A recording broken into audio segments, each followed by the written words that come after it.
তাদের মন আজকে দেশে যে ভয়াবহ অবস্থার সৃষ্টি হয়েছে, সরকারি কর্মচারীরা, সরকারি কর্মকর্তারা দেশকে খালি করে দিয়েছে।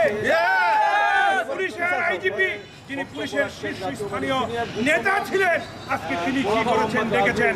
সেনাবাহিনীর প্রধান, তিনিও কি করেছেন বিস্তারিতভাবে আজকে সাংবাদিক ভাইরা তা প্রকাশিত করতে যাচ্ছেন। আমরা পরে স্তম্ভিত হই, হতভম্ব হই। রাষ্ট্রের একজন, প্রজাতন্ত্রের একজন প্রথম কারিগর, একজন যিনি নিরাপত্তা দিবেন, তিনি যদি সব ভোগ করে ফেলেন, এদেশের মানুষের অবস্থা কি হবে? সুতরাং জাতীয় পার্টির একজন সাধারণ কর্মী হিসাবে, এর সাথে একজন সাধারণ কর্মী হিসাবে, গোলাম মোহাম্মদ কাদেরের একজন অনুসারী হিসাবে আমরা এটা মেনে নিতে পারি না।